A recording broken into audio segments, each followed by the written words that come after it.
విశ్వశక్తి సహాయంతో డబ్బు, ఐశ్వర్యం మీ సొంతం చేసుకోండి. కేవలం ₹999కి లా ఆఫ్ అట్రాక్షన్ వర్క్షాప్. తేదీ అక్టోబర్ 25. నమస్తే, నేను మీ మాధురి. మనకి విశ్వం అంటే మ్యాక్సిమం యూనివర్స్ మనకి అన్నీ ఇస్తుంది అని చెప్తూ ఉంటారు. కొంతమంది ఎలా ఉంటారు అంటే వచ్చిన ₹100లో ₹10 ఖర్చు అయిపోయినా కూడా ఖర్చు అయిపోయింది అనుకుంటారు. ఆ ₹100 ఎలా వచ్చిందని ఆలోచించరు. అసలు ఆ మైండ్ సెట్ కరెక్టే అంటారా? ఎలాంటి మైండ్ సెట్తో ఉండాలి అంటారు? ఇప్పుడు రూపాయిని గౌరవించడం చాలా మంచి పద్ధతి అండి. ఓకే, అయితే నేనేం చెప్తానంటే ఎప్పుడు కూడా ఏదైనా సరే అతి అనేది ఉండకూడదు. జనరల్గా మనకు చెప్తారు ఏంటంటే తేనె అమృతం అంటారు, కానీ తేనెను కూడా ఎక్కువ తింటే వికారం వస్తుంది అంటారు. అవును. ఓకే, సో ఇప్పుడు దేన్ని ఎంతలో తీసుకోవాలో అంత తీసుకోగలిగినటువంటి ఆ సైకలాజికల్ మీ దగ్గర ఉందనుకోండి, ఆ జడ్జిమెంట్ ఏదైతే ఉందనుకోండి, మీకు ఏ ప్రాబ్లం లేదు. లేదనుకోండి ఏమవుతుంది తెలుసా, ఒక మహానుభావుడు వచ్చేసి నాన్న తేనె తాగు, నువ్వు చాలా మంచిది నీ ఆరోగ్యానికి అని చెప్పాడని చెప్పేసి ఇక పగలు రాత్రి ఎప్పుడు చూసి నేను తేనె తాగుతుంటానంటే కనుక నీకు వికారం వస్తుంది. రెండోది మూడో రోజు పోతాం, హెల్త్ ఇష్యూస్ వస్తాయి. ఓకేనండి, మీరు అన్నట్టుగా ఒకవేళ పోకపోవచ్చు కానీ కనీసము చాలా సీరియస్గా తేనె హాస్పిటలైజ్ అవుతాం. అంటే ఏంటంటే ఆయన చెప్పిన విషయం తప్పు కాదు. ఏమని చెప్పారంటే తేనె చాలా మంచిది హెల్త్కి, న్యాచురల్గా దొరికే తేనె దొరికితే మీకు. ఇప్పుడు ఫేక్లు అండి, డూప్లికేట్ వస్తున్నాయి కానీ బట్ ఓవరాల్గా అడవి తేనె కానీ లేదా నార్మల్ తేనె కానీ నిజంగా తేనె టీగలు వచ్చేసి ప్రకృతి సిద్ధంగా పెట్టినటువంటి తేనె అయితే ఉంటుందో ఆ తేనెని మీరు తీసుకోగలిగితే, ఎవరైనా సరే తీసుకోగలిగితే కనుక చాలా మంచి ఎనర్జీ వస్తుంది. ఓకే, చాలా పెద్ద పెద్ద జబ్బులకు కూడా అది చాలా సింపుల్ రెమెడీగా చెప్పారు. చిన్నపిల్లలకు కూడా తేనె అట్లా నాలుకకి నాకిస్తారు, అట్లా చేస్తారు కదా, దాని మీద కూడా సైన్స్ ఉంది. అలాగే మనకు నెయ్యి అంటే ఆవు నెయ్యే, మిగతా నెయ్యిలు కాదు. కానీ ఇప్పుడు ఏంటంటే అన్నీ వచ్చేసాయి. ఇప్పుడు ప్యాకింగ్లో వచ్చేసి అవి నెయ్యి కాదు, తెలియదు మనకి ఏం తెలియదు, అవన్నీ కాదు. కానీ నెయ్యి చాలా అమృతమే. ఓకే, అమృతాలలో అమృతం, తేనె ఒక అమృతము, నెయ్యి కూడా అమృతమే. కానీ నెయ్యి కూడా ఏంటంటే ఒక లిమిట్ వరకు తీసుకోవాలి అనేది ఉంటుంది. సింపుల్గా ఏంటంటే డబ్బును కొంతమంది ఏమంటారు తెలుసా, డబ్బు పాపిష్టిది అంటారు. తప్పు అనకండి. అండ్ డబ్బే సర్వస్వం అని కూడా అనకండి. డబ్బే జీవితం కాదు, డబ్బు చెడ్డది కూడా కాదు, మంచిది కూడా కాదు. అది నీ జీవితం ఏదైతే ఉంటుందో అది సాగిపోవడానికి చాలా మంచి ఒక సాధనంలాగా, ఒక వెహికల్ లాగా అనుకోండి. మీ లైఫ్ను హ్యాపీగా తీసుకోవాలని. అంటే ఇప్పుడు ఏమంటారంటే మోస్ట్ ఆఫ్ ది ప్రాబ్లమ్స్ ఏవైతే ఉన్నాయో వాటిని నేను అంటే దాన్ని కొంచెం తప్పించడానికో లేదా వాటి నుండి బయటపడటానికో నాకు డబ్బే ఉపయోగపడుతుంది. Most of the problems, I'm not saying 100%, but most of the problems. అంటే ఒక తండ్రి ఉన్నాడు అనుకోండి, తన బిడ్డలకి మంచి భవిష్యత్తు ఇవ్వాలనుకుంటే డబ్బుతోనే ముడిపడి ఉంటుంది. ఓకే, తన కుటుంబంలో ఎవరికైనా అనారోగ్యం వస్తే వాళ్ళకి ఆరోగ్యం ట్రీట్మెంట్ చేయించుకోవాలంటే డబ్బే అవసరం అవుతుంది. ఓకే, ఫర్ ఎగ్జాంపుల్ ఒక బర్త్డే వచ్చిందనుకోండి, సింపుల్గా చెప్తాను, తన భార్య ఉందనుకోండి, ఆమెకి తన పుట్టినరోజు లేదంటే ఒక పండగ రోజు ఏదైనా సరే ఒక గిఫ్ట్ ఇవ్వాలనుకున్నాడు, జ్యువెలరీ కానీ డ్రెస్ కానీ ఇవ్వాలనుకున్నాడు, అప్పుడు కూడా మీకు డబ్బే కావాలి.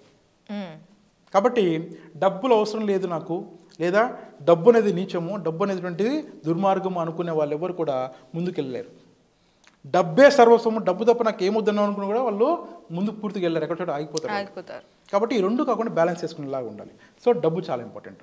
ఆ విషయంలోనే పెద్దవాళ్ళు ఏం చెప్తారంటే డబ్బుని పొదుపుగా ఖర్చు పెట్టుకోండి, జాగ్రత్త పెట్టుకోండి అని చెప్తారు. కానీ దాని అర్థం ఏంటంటే పొదుపుగా అంటే నువ్వు తినకుండా చచ్చిపోమని కాదు.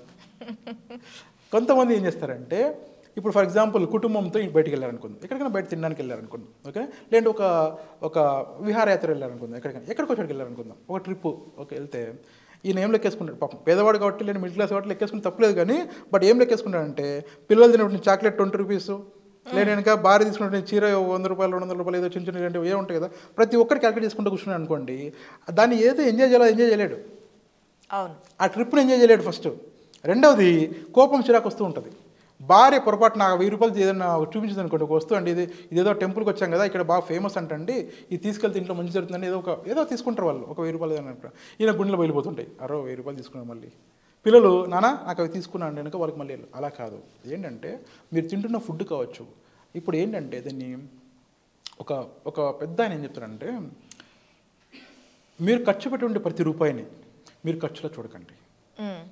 దాంట్లో మీకు ఏం సర్వీస్ వస్తుందో, దాంట్లో ఏ ఆనందం వస్తుందో ఆ ఆనందాన్ని చూస్తే మీకు డబ్బు మీద నెగిటివ్ రాదు మీకు. అంటే క్రెడిట్ కార్డు వాడారు అనుకోండి, ఎవరన్నా ఏమంటారంటే నాకు క్రెడిట్ కార్డ్ అనేది చాలా చెడ్డదండి, క్రెడిట్ కార్డు వాడకండి ఎవరన్నా అంటారు. కానీ కొన్ని సందర్భాల్లో క్రెడిట్ కార్డు చాలా మంచి ఉపయోగపడుతుంది. ఓకే, అంటే సడన్గా అవసరమైనప్పుడు అది ఉపయోగపడుతుంది, ఇది చేస్తాం.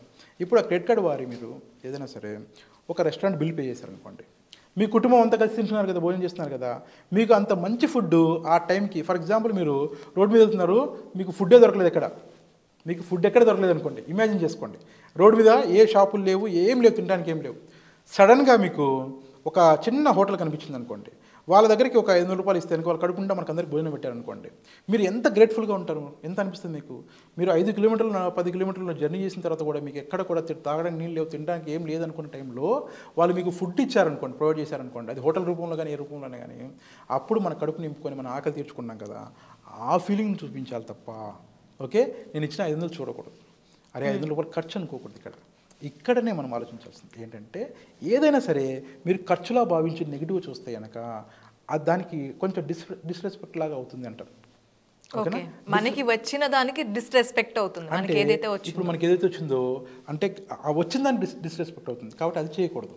అంటే ఇప్పుడు నేను ఏమంటానంటే, ఒక హోటల్కి వెళ్ళి పడుకుని నిద్రపోయారు అనుకుందాం, ఒక వ్యక్తి రోజంతా కష్టపడ్డాడు, ఏదో ట్రిప్కి వెళ్ళాడు ఆఫీస్ వర్క్ మీద, రోజంతా బయట తిరిగి వచ్చాడు, రాత్రి అయితే ప్రశాంతంగా పడుకోవడానికి ఒక రూమ్ ఇచ్చారనుకుందాం హోటల్ వాళ్ళు, ఆ రూమ్కి ఒక 500 రూపాయలు ఛార్జ్ చేశారనుకుందాం, ఓకేనా, అబ్బా అనవసరంగా 500 రూపాయలు పెట్టాను నేను ఏదో రాత్రి పడుకునేదానికి అన్నాడు అనుకోండి, ఆ వ్యక్తి రోడ్డు మీద ప్లాట్ఫామ్ మీద ఇక్కడ పడుకున్నాను అనుకోండి, నైట్ నిద్ర లేదనుకోండి, ఆ దోమలు గుడుతూ లేదంటే చిన్న ఇది చేసుకుంటే ఏదైనా ఉండగలిగితే అతను నెక్స్ట్ డే ఆఫీస్లో వచ్చి చేయగలరా, నిద్ర లేకుండా చేయగలరా.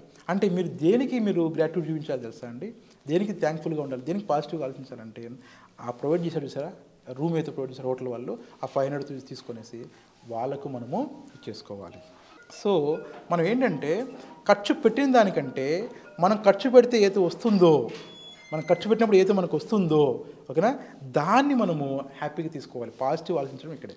అందుకనే డబ్బులు విచ్చలవిడి పెట్టద్దు అక్కర్లేదు, కానీ ఖర్చు పెట్టాల్సిన చోట పెట్టాల్సిందే. అంటే హెల్త్ బాగాలేక మీరు హాస్పిటల్కి వెళ్తే ఖర్చు పెట్టాల్సిందే, తినడానికి ఖర్చు పెట్టాల్సిందే, రెగ్యులర్ జనరల్గా ఏదైనా ఉన్నాయో వాటికి పెట్టాల్సిందే, ఇప్పుడు పిల్లల చదువులు కూడా పెట్టాల్సిందే, ఓకేనా. అలా పెడుతున్నప్పుడు మీరు ఎప్పుడైతే మీరు నెగిటివ్గా ఆలోచించుకుంటూ లేని కనుక ఖర్చు అయిపోతుందని బాధపడుతూ పోతే కనుక దాని రిజల్ట్ ఎక్కువ తీసుకోలేరు మీరు కానీ మీ కుటుంబం కానీ. కాబట్టి దయచేసి డబ్బుని డబ్బులాగానే చూడండి, డబ్బుని దేవతలా చూడకండి. ఫస్ట్ ఆఫ్ ఆల్ నేను అది కూడా చెప్తాను, నన్ను ఎవరిని అడిగాను అనుకోండి, డబ్బుని దేవతలా చూడంటే చూడొద్దని చెప్తాను, ఓకేనా. డబ్బులు చండాలంగా చూడాలంటే చూడొద్దని చెప్తాను. డబ్బు నీకు ఉపయోగపడుతుంది, నువ్వు బతకడానికి ఉపయోగపడుతుంది అంతే, అది దేవత కాదు, అదేమో పనికిరాని విషయం, దయ్యం కాదు, రెండు కాదు అనుకోండి. నెగిటివ్ పాజిటివ్ అంత కాదు, నెగిటివ్ కాదు, మీ మధ్యలో మీకు అవసరం వరకే దాన్ని ఉపయోగించుకొని దాన్ని దాటి చేసుకొని వెళ్ళిపోండి అంటాను. ఓకే, ఇలా చూడాలి. Okay sir, thank you very much.